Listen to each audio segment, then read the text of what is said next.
Bienvenidos a Fuero Íntimo, este espacio del Club de Derecho, donde vamos a hacer hincapié no solamente en el derecho, en las normas, sino en las historias y en las anécdotas que tienen para contar nuestros invitados. Hoy con nosotros el doctor Hugo Seleme, docente de la Facultad de Derecho, titular de cátedra de Filosofía del Derecho, de Ética e investigador del CONICET. Gracias, Hugo, por visitarnos. Es un placer tenerte con nosotros. Gracias, Federico. El placer es mío. Bueno, esta serie de encuentros nos lleva a que te preguntemos e indaguemos sobre tu historia y tu vínculo con el derecho. Contanos, vos no estás ejerciendo la profesión, te dedicas, sos un bicho raro, me parece. Eso en muchos sentidos. Sí, me consta porque te conozco hace más o menos 20 años, okay. Pero sabes que te quiero lo mismo y son mis amigos. Muy bien. Che, Huguito, contanos, yo te decía que sos un bicho raro porque la forma de ejercer la profesión, lo más clásico, lo más común, es entrando a trabajar en tribunales una vez que nos recibimos o sacar la matrícula y litigar. Serían las formas más comunes, claro. Obviamente que no son las únicas. Sí. Y por ahí la menos común sería lo académico. ¿Y por qué sería lo menos común desde mi punto de vista? Porque es lo más duro. Claro. Contanos tu experiencia. Bueno, estudié, soy un bicho raro desde que comencé a estudiar, porque estudié música y filosofía. Esas eran mis carreras. ¿Qué composición musical. Composición. Sí, piano. ¿Piano? ¿Tocas el piano actualmente? Sí, qué bueno. Sí. Esas eran mis carreras, composición musical y filosofía. Mi padre era abogado y entonces me convenció que tenía que estudiar algo para trabajar. Entonces terminé estudiando abogacía. Bien. Y finalmente creo que uno intenta unificar todas las partes de la vida. Entonces terminé haciendo filosofía del derecho. No pude unificar la música, pero la filosofía y el derecho los pude unificar y entonces ese es el área en la que actualmente trabajo, filosofía del derecho y filosofía política.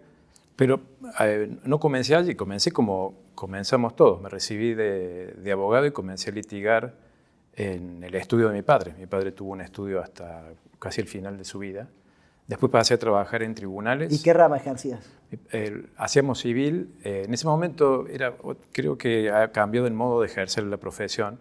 Mi padre hacía civil, laboral y familia. Ajá. Y entonces hice eso cuando entré allí. Y después ingresé a tribunales. En tribunales estuve 3 años trabajando en una asesoría letrada en Cosquín. Qué bueno. Y finalmente gané una beca doctoral, hice el doctorado y comenzó mi carrera académica. Y actualmente, desde hace casi 20 años, soy investigador del CONICET. Bien, ¿y qué fue lo que te determinó quedarte en la academia y en la investigación?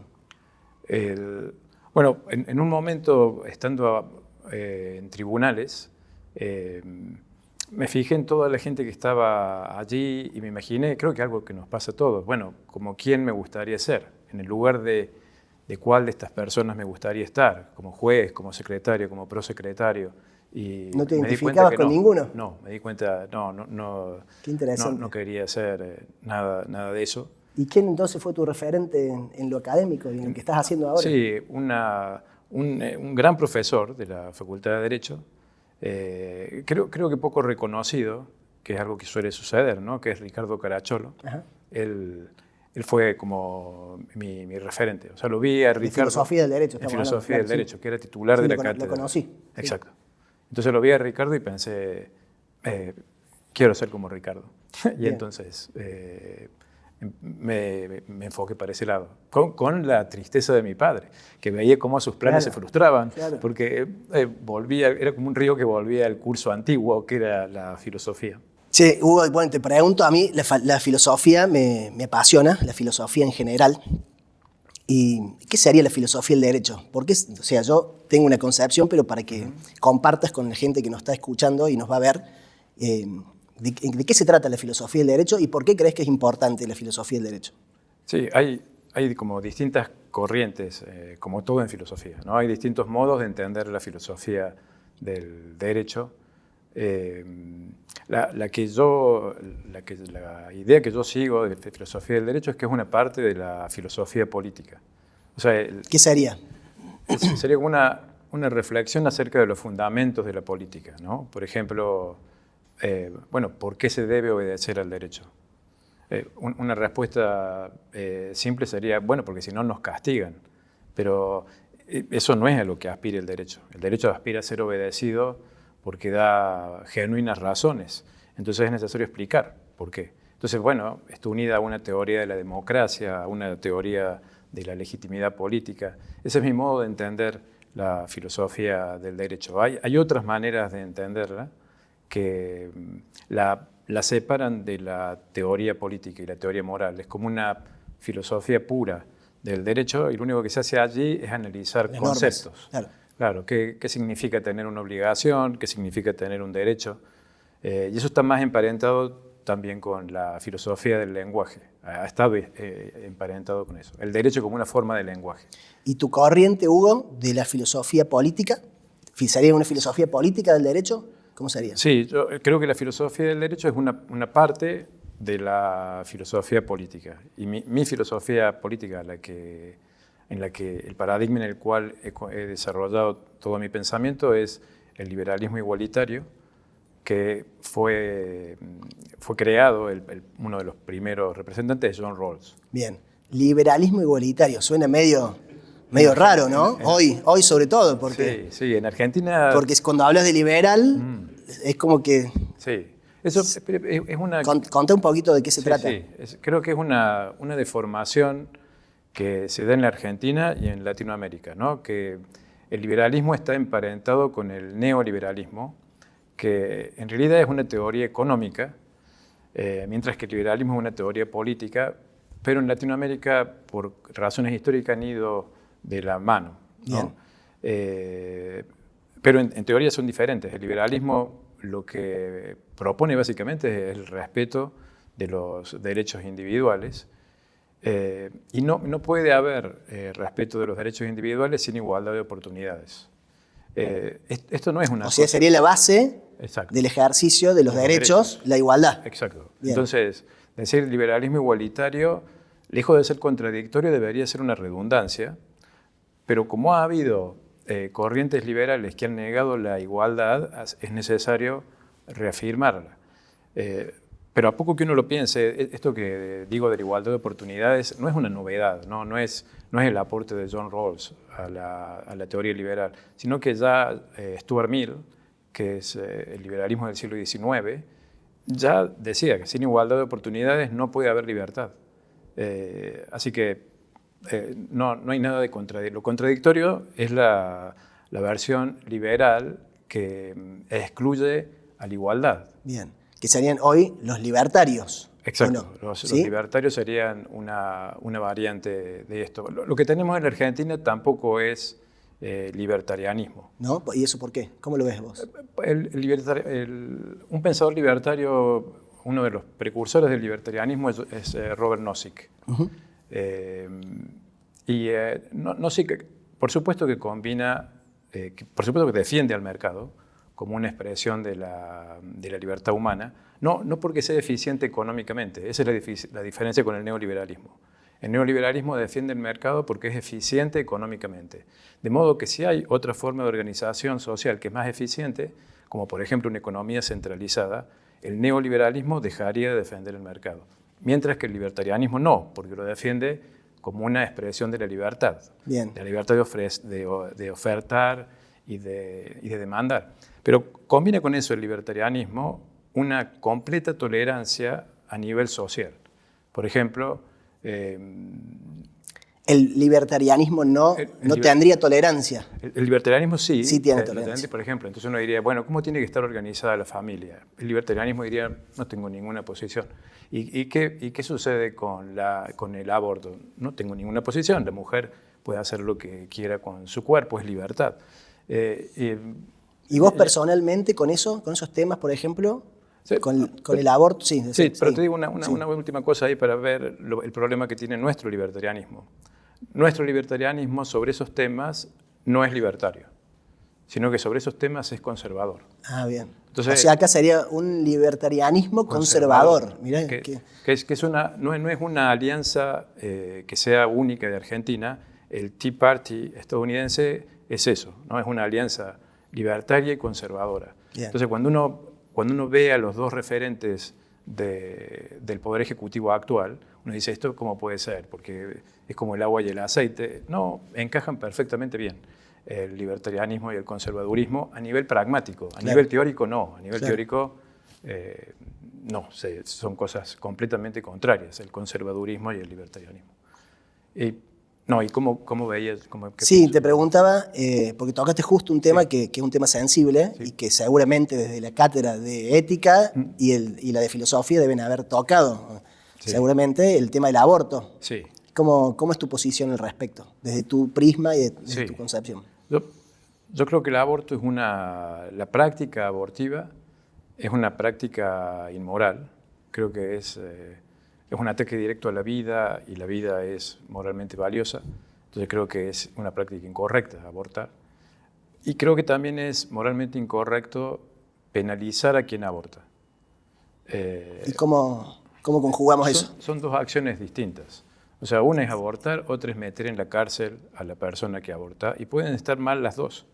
Por ejemplo, yo pienso que está mal mentirle a un amigo, pero si me dijeran ahora que van a encarcelar a quienes mienten a los amigos, yo diría que también es incorrecto. Las dos cosas son incorrectas.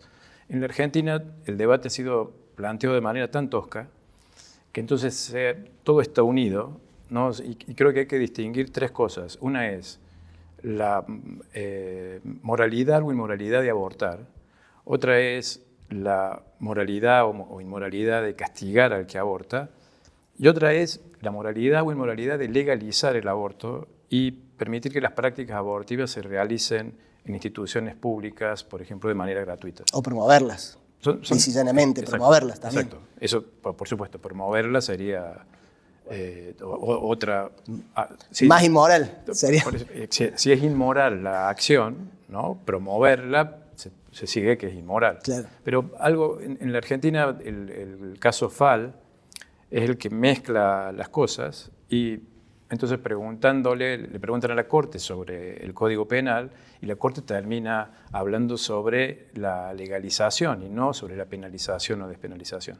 Entonces están mezclados los tres temas y me parece que es necesario distinguirlos. Entonces yo diría sobre los tres temas, el aborto es inmoral, es incorrecto penalizar y creo que también es incorrecto realizar prácticas abortivas en instituciones públicas.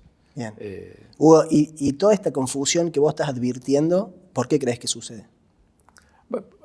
Tenemos un debate político en Argentina progresivamente degradado. O sea, si uno ve el nivel del debate político que había cuando comenzó la democracia, si uno ve los debates parlamentarios y ve los debates parlamentarios que tenemos hoy, se da cuenta que nuestra democracia está en decadencia. Creo que porque nuestra sociedad está en decadencia y no porque hayamos cometido ningún pecado estamos en decadencia. Estamos en decadencia porque una sociedad que está en constante crisis económica indefectiblemente decae a nivel cultural. Y eso es lo que le ha pasado a Argentina. Argentina ha tenido gobiernos que le han infringido al país sucesivas crisis económicas. Bien, ¿y la filosofía qué tendría que ver con todo esto? ¿Nos vendría a salvar o no? Yo tengo una posición tomada, yo te pregunto a vos para que vos la expliques. No, yo creo que la filosofía, si no piensa la realidad, no es filosofía, diría yo. Yo no puedo hacer filosofía en la Argentina del mismo modo que la haría en Suiza. Claro. No puedo, o sea, porque filosofar se trata de pensar lo que uno está viviendo. Viviendo. Exacto. Entonces, y si la filosofía no propone ningún cambio a la realidad, yo creo que es inútil. ¿Okay? Entonces creo que tiene que ser dos cosas. Tiene que ser una filosofía sobre la realidad, intentando proponer cambios a la realidad. Entonces, todos los filósofos que hacemos política tenemos ese sueño de que algún día nos llamen como asesor, ¿no? y nos pregunten, ¿y qué habría que hacer? ¿No? Y claro que darle contenido a la política. Exacto. Entonces tengo como mi pequeño manual de qué habría que hacer para que la política argentina mejorase. ¿Te gustaría ser asesor?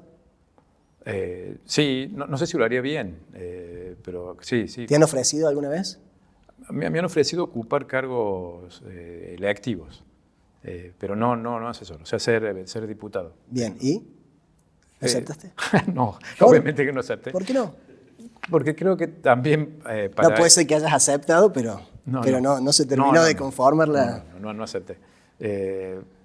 Me llevó muy poco pensarlo. Creo que para ese tipo de cargos es necesario tener un talento especial, que también creo que es algo que se toma con poca seriedad. ¿Vos creés que no lo tenés? No. Si yo te he visto cómo has ejercido el cargo en el Consejo Directivo de la Facultad de Derecho. El Consejo Directivo de la Facultad de Derecho es una escuela de la política, en otros ámbitos. Voy a contar una anécdota que muestra por qué no soy bueno para eso. En una sesión del Consejo, recuerdo que enojado dije: a esta facultad hay que quemarla. Y quedó anotado en las actas. El doctor CL me dice que hay que quemarla. ¿Y alguien te apoyó la emoción? Me muero si me decís que claro. No. Pero por eso digo, que creo que hay un... ¿Sabes por qué? Yo no había ido ese día. No apoyaste. No, lo digo en broma.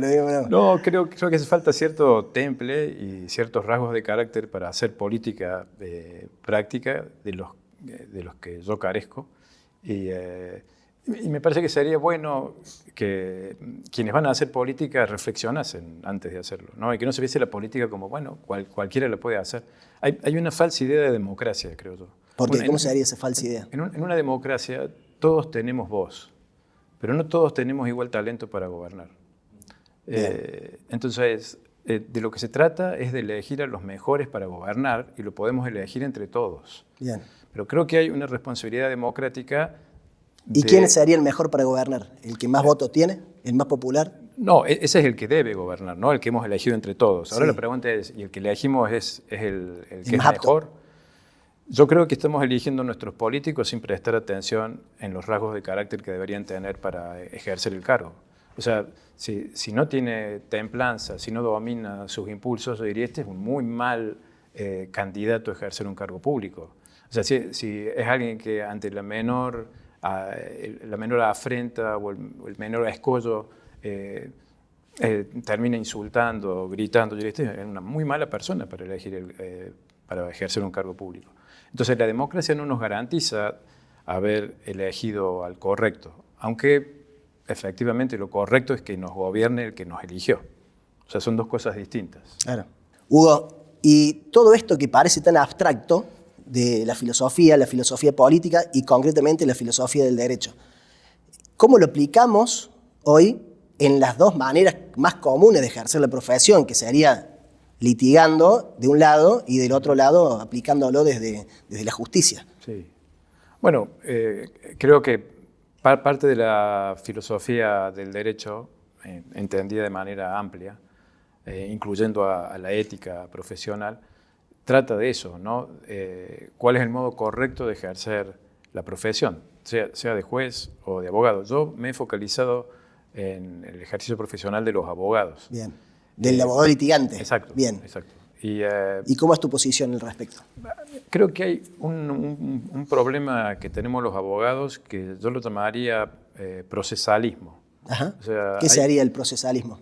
Creer que el derecho se reduce a las normas procesales y que lo que un abogado litigante tiene que hacer es simplemente respetar las normas procesales, borrando completamente de la escena el derecho sustantivo. Claro, que en definitiva las normas procesales es el medio para hacer efectivo el derecho fondo. O sea, yo creo que hay un modo de ser fiel al proceso que es infiel al derecho. ¿Qué es ese? Es el idolatrar las normas procesales, pensar que todo lo que es procesalmente permisible es jurídicamente correcto y por lo tanto moralmente correcto. Creo que todo eso... O sea que, para salirte de lo que estás diciendo, habría como una distancia entre lo procesal y lo sustancial.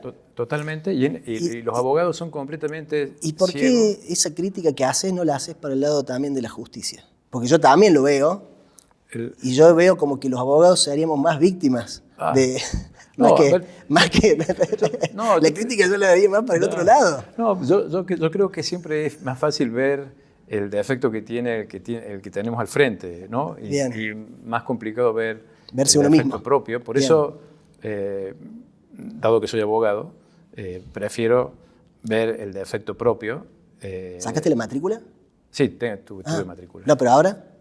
Ahora tengo una matrícula honoraria del bien. Colegio de Abogados porque estoy dando ahí el curso de ética del Colegio de Abogados. Pero dado que soy investigador del CONICET, no puedo tener matrícula profesional. No, entonces, con un ejemplo se puede ver el problema de los abogados. Llega el cliente a la consulta, tiene un empleado que lo está demandando, ¿no?, para pedir indemnización por despido. Y entonces le dice al abogado que efectivamente es su empleado, pero que quiere negar la relación laboral. Entonces ahora la pregunta que el abogado debería hacerse es, esta persona que me lo está pidiendo tiene un interés legalmente protegido por el derecho sustantivo a hacer lo que quiere, y la respuesta es no. Y el abogado tendría que decirle, no vamos a negar la relación laboral, vamos a discutir la indemnización. La relación laboral no la vamos a negar, porque no tenés ningún derecho a eso. De hecho, tu obligación es pagar indemnización. Y vamos a discutir cuánta indemnización hay que pagar, pero no si debes pagarlo o no, porque efectivamente es tu empleado. Eso es fidelidad al derecho sustantivo. O sea que vos estás exigiendo ahí que los abogados emitamos un juicio previo de nuestros clientes. En base al derecho. Nos pongamos, por eso, nosotros nos pongamos en modo jueces, un prejuicio. No jueces, ¿no? Bueno, pero digamos, nos anticipamos y hacemos una valoración moral, ética del caso que el cliente nos viene a plantear. Primero, esto todo lo que he dicho es una evaluación jurídica, ¿eh? No hay nada de moral. Es qué dice el derecho sustantivo. Sí. Eso los abogados se lo sacan de la cabeza, el derecho sustantivo. Bien. Y solo me interesa lo que está diciendo porque está muy interesante. Solo se quedan con el derecho procesal y preguntan, ¿y puedo iniciar una acción negando la relación laboral? Y procesalmente, claro que sí. Pero como se han sacado de la cabeza el derecho sustantivo, la pregunta sustantiva acerca de si lo que están haciendo está justificado en el derecho sustantivo está completamente sacada de escena. Y entonces tenemos abogados... Perdón, te puedo interrumpir porque me interesa mucho lo que estás diciendo, no lo comparto, pero justamente como no lo comparto, me interesa escucharte más la posición para comprenderla, porque posiblemente, lo más probable es que esté equivocado de lo que me estás diciendo. Pero eso, para tratar de entenderlo mejor, donde más ruido me hace, o me haría, es en una defensa penal. Sí. Entiendo que pensás igual. No. En la defensa penal... En la defensa penal no, ¿y por qué? Hay razones de características peculiares que tiene el proceso penal que hace que allí esté funcionando. Por ejemplo, te cuento algunas peculiaridades que tiene el proceso penal. El estándar de prueba del proceso penal es uno de duda razonable. Así que la tarea del abogado es hacer dudar. Entonces el abogado que porque para que se condene tiene que haber certeza. Exacto. Entonces el abogado que afirma la inocencia del cliente, sabiendo que ha sido culpable, lo que está intentando hacer es mostrar que no se ha satisfecho el estándar de prueba, es decir, que hay una posibilidad de duda. Bueno, pero si en el caso de que, digamos, siguiendo la posición tuya que me explicaste con un caso laboral, donde viene el cliente y te cuenta, a vos abogado, te dice efectivamente cometí el hecho, delinquí, y quise delinquir, o sea, es culpable a los ojos, así prima facie, es culpable. Según el derecho, debería recibir condena. Para vos, desde la ética, el abogado ahí no debería... No. Ahí como el estándar de prueba establecido por el estándar de prueba en materia civil, en materia que no penal, es el de prueba prevaleciente. Quien más prueba es el que gana. En penal es algo excepcional. En penal tenemos un estándar de prueba agravado que es el de duda razonable. Y eso hace toda la diferencia respecto de la conducta del abogado. Bueno, pero ahí estamos también en el ámbito de lo procesal, cuando hablamos de prueba. Exacto. Pero hace toda la diferencia respecto... El abogado no tiene que desconocer las normas procesales. No es que lo que se le pide al abogado es olvídese del derecho procesal. No, lo que se le pide es no se olvide del derecho sustantivo. Mantenga en mente el derecho procesal y no se olvide del derecho sustantivo. Entonces, ¿qué es lo que debería hacer? Porque tal vez puesto en la práctica se ve que no es tan extremo lo que se le está pidiendo al abogado, en el caso que ponía del derecho laboral. Lo único que se le pide al abogado ahí es que actúe de primera barrera a la conducta ilegal del cliente. Lo que pasa es que los abogados no ven como algo ilegal que el cliente no pague la indemnización. Entonces, lo primero, que no ven como algo ilegal que el cliente niegue la relación laboral. Bueno, pero yo parto también haciendo un poco de filosofía.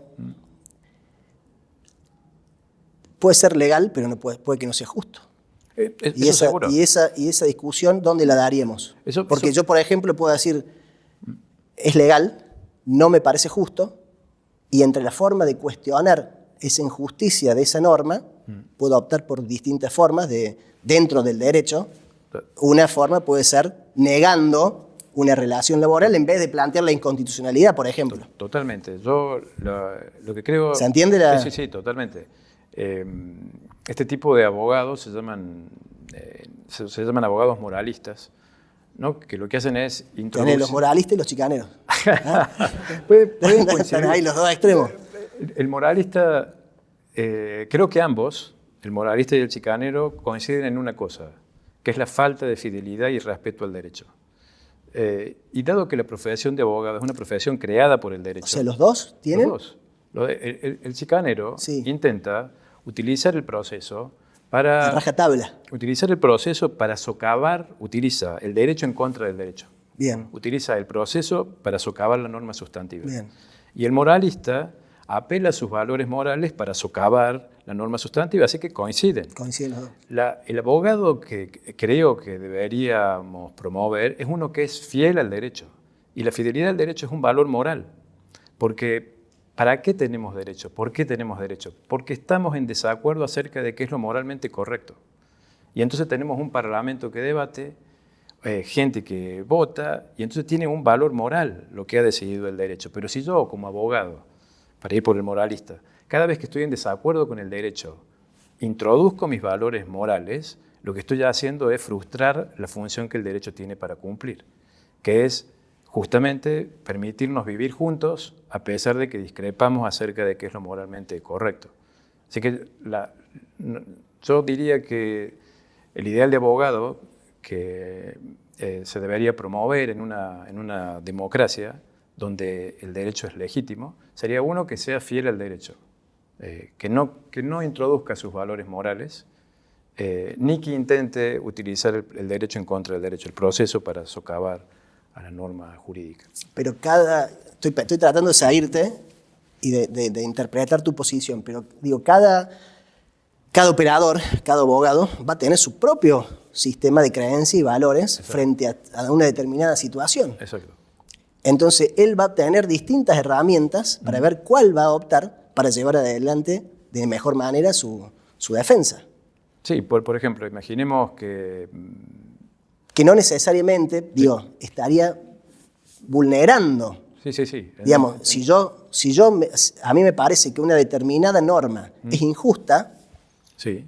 Y bueno, yo voy a decir, bueno, a ver, el derecho, ¿qué herramientas me da desde lo sustancial o desde lo procesal, donde yo puedo tratar de dejar sin efecto o morigerar los efectos nocivos que pueda tener esa norma?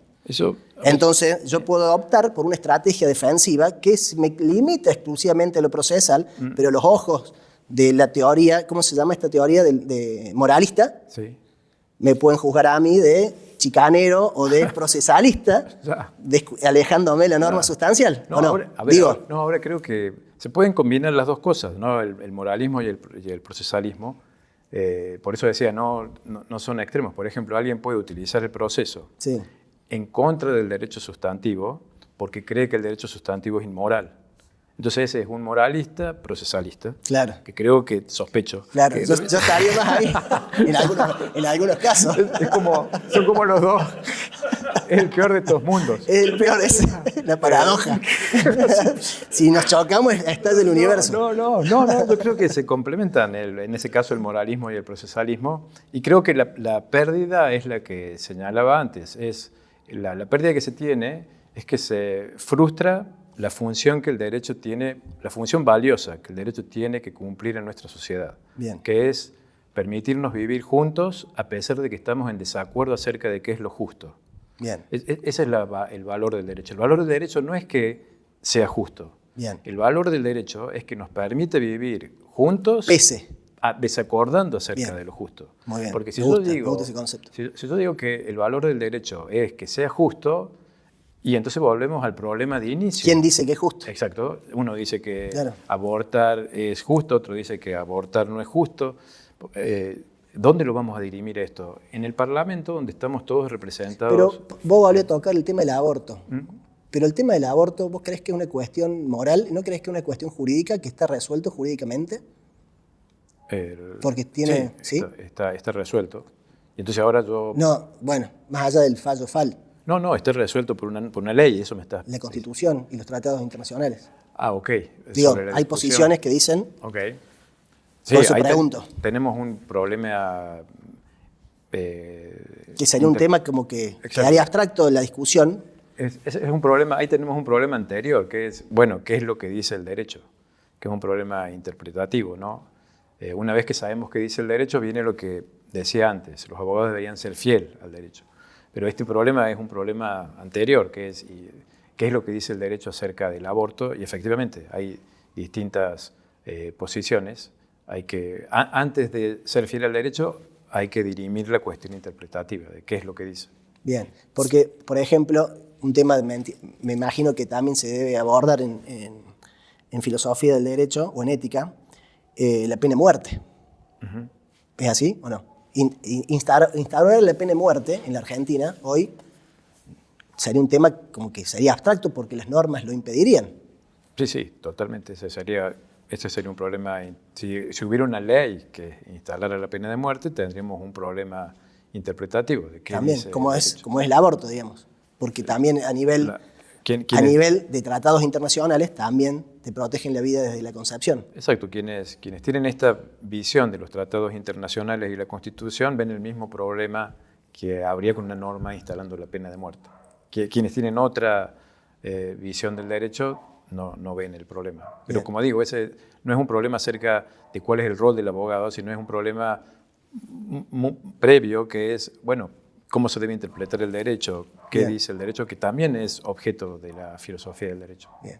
Hugo, y para ir cerrando un poco la idea, volviendo a lo que te decía del ejercicio profesional, me decías que ves un poco de distancia entre la filosofía y la praxis, ¿o no? Sí, totalmente. ¿Y cómo se soluciona eso? Bueno, hay como una especie de círculo, ¿no? Porque cuando uno enseña ética a los estudiantes tienen en mente que van a ser abogados. Y entonces lo primero que se preguntan es, pero esto no lo puedo llevar a la práctica, ¿no? Porque la práctica es distinta, voy a ser el único haciendo una cosa, ahí todos me van a comer, voy a perder todo, ok. Y eso entonces, digo que hay un círculo porque eso refuerza el modo en que se tiene que enseñar el derecho. La enseñanza del derecho se ajusta a la práctica y la práctica se ajusta a la enseñanza. Entonces es como una especie de círculo. Yo creo que lejos de desesperarnos, porque es un círculo, cuando uno ve un círculo siempre se desespera, pero hay algo positivo, que es cuando hay un círculo se puede romper en cualquier punto del círculo. Y creo que la tarea mía, al menos, es intentar romperlo en la Facultad de Derecho, donde se están formando. Bien. Y cuando los estudiantes dicen es que no hay nadie que ejerza la profesión así, traerles a un abogado corporativo exitoso que ejerce la profesión así. Y cuando llega un cliente que le dice voy a negar la relación laboral, el abogado le dice no. Entonces viene alguien real, de carne y hueso, que ejerce la profesión así y no se está muriendo de hambre ni nada. O por ejemplo, fallos donde también tienen un exceso de rigor formal. Bueno, eso es para mostrar un defecto. También, claro. Okay. Donde, en ese apego excesivo, para que no nos agarremos, estoy siendo muy corporativista. De los abogados. Para que no nos agarremos tanto con los abogados y también del lado de la justicia. Seguramente ¿no? Del lado de la justicia hay también procesalismo. Pero como decía antes, claro, no estoy negando que del lado de los abogados también lo haya, pero del lado de la justicia, en lo personal lo noto, y es como que uno espera más en lo personal cuando uno deposita la responsabilidad y la confianza en nuestras autoridades. Uh-huh. Y cuando nuestras autoridades desconocen justamente sus obligaciones, que entre otras cosas es respetar las normas y la Constitución y el derecho fondo, terminan quedándose más en las formas que en el fondo. Muchísimo, digamos, son numerosos los casos. Sí, es el mismo problema. No sería raro que eso sucediese, dado que jueces y abogados han salido de la misma escuela. De la misma escuela. Claro. O sea, voy a decir que la Facu nos está formando en ese sentido. Totalmente. Cuando los estudiantes llegan a quinto año, que es donde tienen ética, hay una sola cosa que tienen en la cabeza, que es derecho procesal, que es lo que les va a servir luego para litigar. Han estudiado una cantidad enorme de normas sustantivas que las sacan de su mente cuando tienen que ejercitar el derecho. Solamente las usan si les va a ser procesalmente útil la norma sustantiva.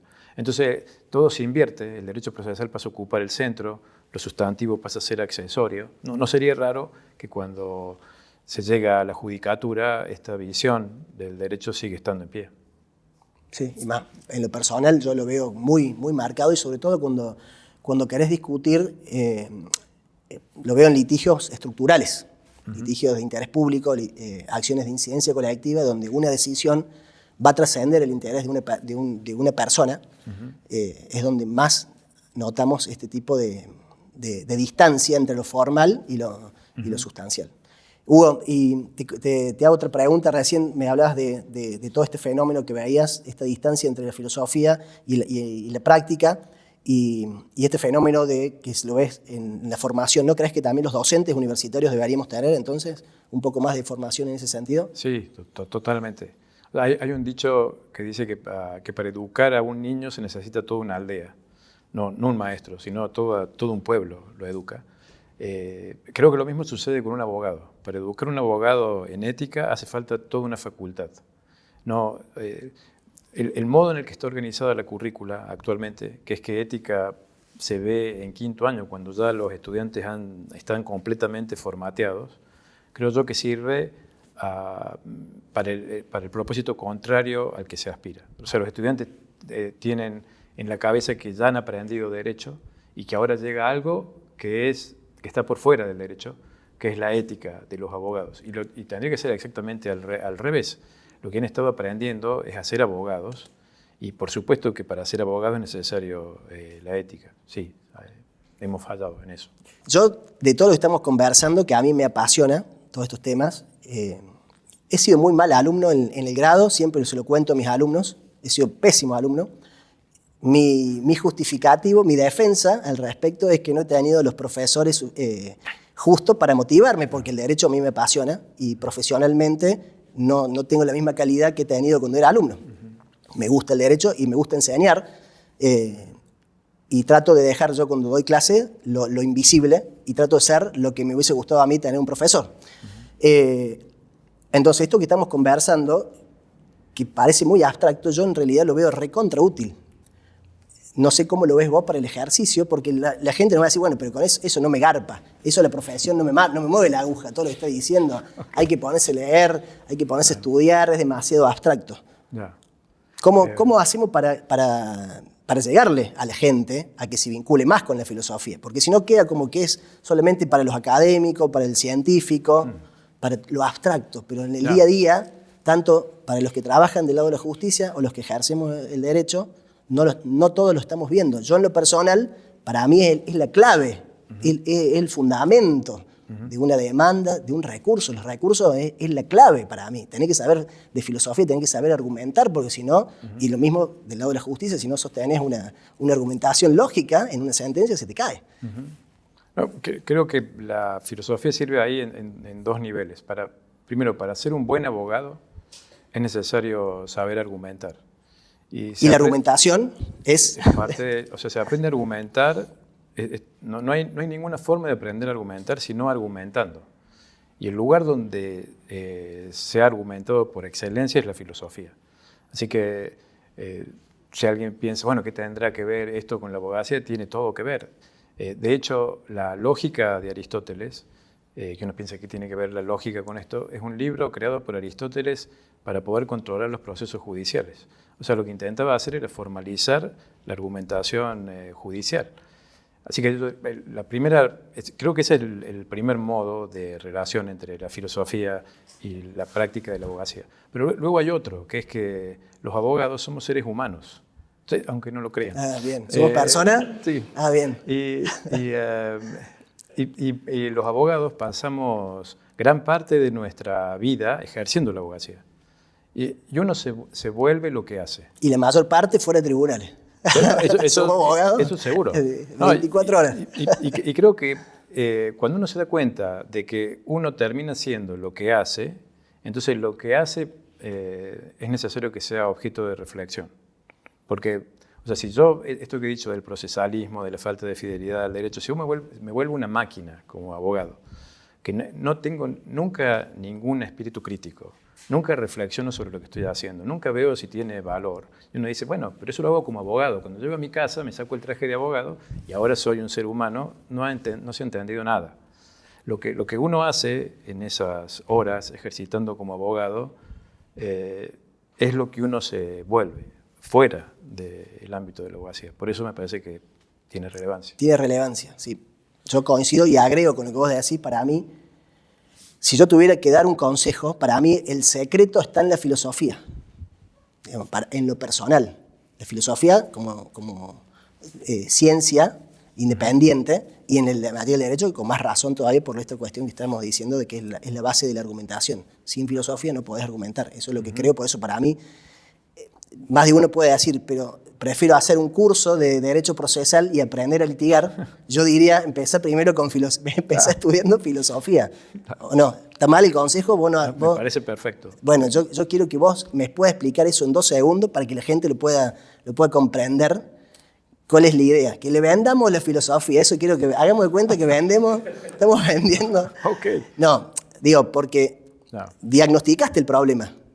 Sí. Lo diagnosticaste. Entonces creo que ahí hay un problema de comunicación, ya sea en la enseñanza del derecho y digamos, que se ha ido perdiendo o no se está llegando al alumno del grado y después en el ejercicio de la profesión. Entonces, sí. Por eso digo, no, entiendo. Tírate en 2 líneas cómo podemos hacer para que la gente se vincule y se enamore más de la filosofía del derecho. Creo que también, para hacer un mea culpa sobre el modo en que se enseña filosofía, creo que hay un modo incorrecto de enseñar filosofía a los abogados, que es enseñarles como teorías filosóficas. O sea, lo que los abogados necesitan es argumentar filosóficamente sobre problemas jurídicos. Bien, me gusta. Eso es lo que se necesita. Si se enseñase así la filosofía, entonces claro que te hubiese interesado en el grado. Sí, claro, eso actualmente se hace en el posgrado, pero en el grado se tendría que comenzar así, argumentando filosóficamente sobre problemas jurídicos concretos. Entonces, creo que los abogados ahí verían la relevancia de la argumentación filosófica para el derecho, verían que es lo mismo. Algo que los estudiantes preguntan una y otra vez es, bueno, ¿y cómo aprendo a argumentar? Claro, porque cuando ven en las sentencias, las normas son lo ínfimo. La norma es el material. Claro. Luego es como que a un alfarero le dieran el barro y le dijeran, ya está. Y tuviera toda la carrera de alfarería y le mostraran cómo hacer barro. Pero nunca le mostraran cómo el pegamento, cómo uniste. Exacto. Cómo uniste todo lo... Sí, cómo salió esta forma. Claro. Nunca vieran a nadie a hacer eso, ¿no? Claro. Eso es básicamente la carrera de abogacía hoy. Bien. Entonces, lo que hace falta es... Eso es argumentación sobre problemas concretos. Bien. Hugo, ¿crees en la justicia? Sí, en el sistema judicial. Sí. Sí, creo que es la mejor herramienta que tenemos, lo cual no significa que sea la mejor herramienta. O sea, es la mejor herramienta que tenemos y de lo que se trata es de modificarlo al sistema para que cumpla mejor su función. Hoy creo que hay muchos... ¿Qué es lo que habría que modificar? Por ejemplo, creo que hay algo que entorpece el funcionamiento del sistema judicial, es la falta de independencia del poder político. O sea, formalmente nuestro sistema, nuestros jueces son independientes del poder político, pero creo que en la práctica no lo son, por diferentes motivos. Uno piensa, cuando habla de falta de independencia, que lo que está sucediendo es que el político levanta el teléfono y le dice al juez cómo fallar. No es necesario eso para que haya falta de independencia. Basta que el juez imagine qué es lo que el poder político espera de él y que el poder político tenga alguna forma de perjudicar su carrera para que la influencia esté dada. Es un tipo de influencia invisible. Bueno, pero por ejemplo, yo he tenido en alguna ocasión, en una defensa penal hace muchos años que cuando ejercía, en el foro penal, me dijo un fiscal, yo te lo dejo en libertad, Federico, pero yo lo dejo en libertad y mañana mata, me viene toda la prensa y la opinión pública y me matan. Y yo, perdón, si vos tenés que respetar las normas, no tenés que estar resolviendo de acuerdo a cómo te está midiendo la televisión. Esto, digamos, en lo personal, yo, digamos, en el barrio, que dicen, esto no es para cagones, hermano. Ya. O sea, si vos decidiste ser juez o fiscal, bancatela. Ya. Sí, ¿Qué pensás al respecto? O sea, una cosa sería... Entonces ahí también no habría una independencia y eso no sería político. Exacto. Ya sería, bueno, otro tipo de falta de independencia, no del político de turno, sino... Sí. O sea, la influencia que tiene... el cuarto poder, digamos. Sí, la influencia que tiene la opinión pública sobre la judicatura también es un problema. Para volver a los abogados, que no me quiero escapar, se pueden unir las dos cosas. Como los abogados saben que la opinión pública tiene influencia sobre la justicia, hay muchos abogados utilizando los medios públicos de comunicación para litigar. Esta es una práctica incorrecta que también implica infidelidad al derecho. O sea, ahora no es un intento de utilizar herramientas procesales, sino utilizar una influencia indebida para provocar una decisión injustificada legalmente. ¿Cómo se haría eso? Como el abogado sabe que el juez es sensible a la opinión pública, entonces instala un problema. Instala su hipótesis del caso en la opinión pública. Entonces, lo que termina sucediendo es que un juez influenciado por la opinión pública... Pero ahí no lo estamos subestimando la inteligencia del juez o del fiscal. Pero no creo que sea un problema de inteligencia, sino que es un problema de reaseguros.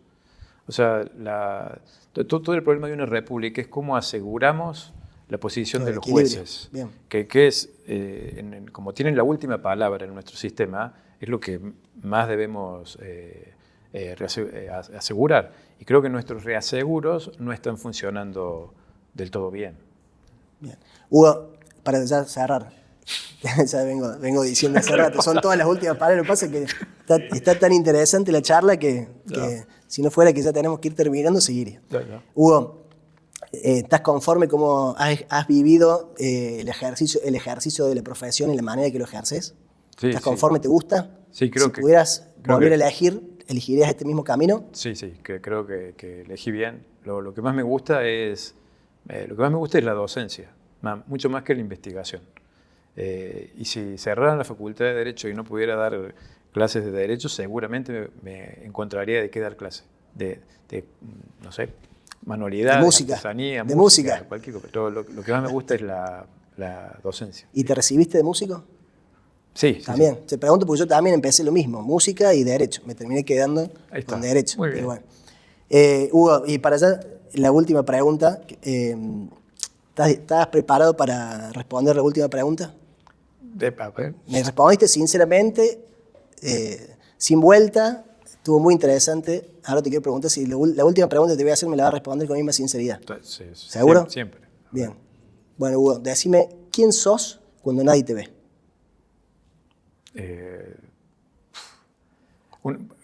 Creo que es complicado eso, saber quién uno es. Es la idea, la idea, que sea complicado. Creo que soy alguien que lucha constantemente en contra de la vanidad.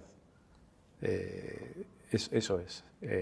Si me preguntaran, bueno, ¿cuál es tu demonio, tu fantasma? Creo que mi fantasma es el de la vanidad. Lo veo en otros también.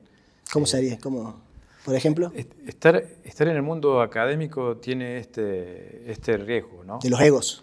Totalmente, de que uno se piense el más inteligente, el que tiene el argumento más claro, el que llegó más lejos, el que viajó más. Sí, creo que es un fantasma que uno no debe dejar que lo atrape. Ese soy ese que lucha en contra de la vanidad, Me ese encanta, soy yo cuando me encanta Hugo, la respuesta. Pienso exactamente igual que vos y también es una lucha que todos tenemos que dar, porque el ego muchas veces dicen que es tu peor enemigo. Ya. Hay que saberlo controlar. Es un motor, pero también puede ser tu peor enemigo. Hugo, gracias por visitarnos. Ha sido un placer. Que antes que te vayas, tenemos 2 presentes para darte de la librería Alberoni, que nos apoya desde hace años. Este año que estamos cumpliendo 30 años, lo celebramos de esta manera, pero Alberoni nos ha estado acompañando en numerosas actividades que hemos llevado adelante, así que tiene un voucher para vos, para que puedas sacar un libro de la librería. Estupendo. Y del Club de Derecho tenemos otro presente también, un regalo simbólico. ¿Sabés qué es esto? No. Esto es un cincel. Ajá. Es un regalo simbólico. Ya. Todos los invitados que han pasado por el Club de Derecho, no solamente en esta serie de encuentros, sino a lo largo de toda la historia, se han caracterizado por su energía, su pasión, su fuerza, que la han desplegado en el ámbito del derecho o de la vida en general. Pero creemos que la fuerza por sí sola no sirve para moldear la realidad, sino que hace falta la inteligencia. Por eso te regalamos este cincel que simboliza la inteligencia. Estupendo. Está grabado con tu nombre y Qué bueno. firma el club. Muchísimas gracias. Huguito, gracias por venir.